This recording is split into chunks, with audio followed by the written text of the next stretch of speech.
មួយក្បាច់នេះគឺជារឿងអាម៉ាស់មួយគួរតែត្រូវទទួលទោសបើជាពេលអាទិទេពពិតមែនអាចធ្វើឲ្យកងទ័ពឈាមឈ្នះបាននោះទើបជាការបំផ្លាញផែនដីគឺជាកំហុសខ្ញុំមិនទទួលយកទេ ត្រឹមតែមួយក្បាច់នេះក៏ហ៊ានប្រកាសសិទ្ធិដែរឬឯងមិនទាន់សមនឹងទទួលទោសពីព្រះអាទិទេពទេមិនអាចទៅរួចទេគាត់មិនអាចធ្វើបែបនេះបានទេ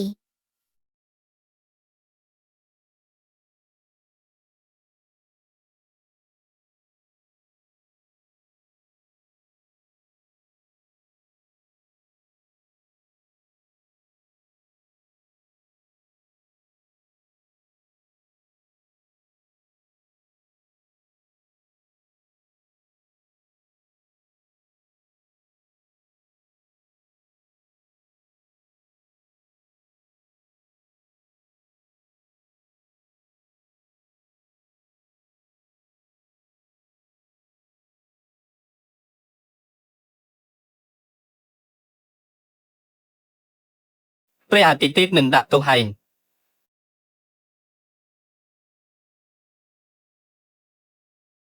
បើឯងអាចធ្វើឲ្យកងទ័ពឈាមឈ្នះបានខ្ញុំមិនគោរពឯងដូចជាមនុស្សម្នាក់ខ្ញុំជាមនុស្សរបស់ព្រះអាទិទេពឯងមិនអាចមើលងាយបានទេព្រះអាទិទេពនឹងមិនទុកឲ្យឯងនោះទេព្រះអាទិទេពអ្វីទៅខ្ញុំមិនខ្លាចទេឯងនឹងត្រូវស្លាប់យើងរងចាំមើលថាអ្នកណាជាអ្នកស្លាប់ បើឯងអាចធ្វើឲ្យកងទ័ពឈ្នះបានខ្ញុំនឹងមិននិយាយដល់ឯងទេប៉ុន្តែបើមិនបានទេផ្លូវនេះឯងត្រូវតែចាញ់ខ្ញុំ ផ្លូវនៃព្រះអាទិទេពគឺផ្លូវដែលត្រឹមត្រូវបំផុតគឺជារឿងដែលច្បាស់លាស់បំផុតមិនទាន់ឈ្នះទេរងចាំមើលទៅ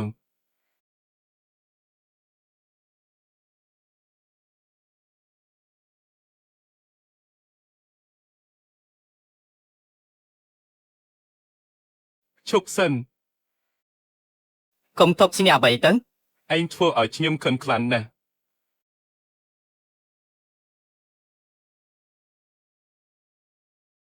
នេះគឺជាអំណាចនៃព្រះអាទិទេពតើឯងមានអ្វីចង់និយាយទៀតទេព្រះអាទិទេពនឹងឆ្នៃជានេះ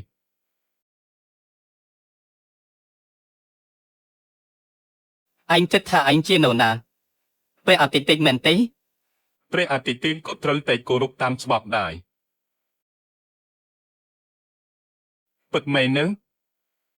បើឯងមិនគោរពតាមទេឯងនឹងត្រូវទទួលទោសខ្ញុំមិនដឹងទេឯងនិយាយថាឯងអាចឈ្នះបានតែឯងមិនបានឈ្នះទេឯងគ្រាន់តែជាអ្នកបម្រើរបស់ព្រះអាទិទេពប៉ុណ្ណោះខ្ញុំមិនបាននិយាយបែបនោះទេព្រះអាទិទេពនឹងសម្លាប់ឯង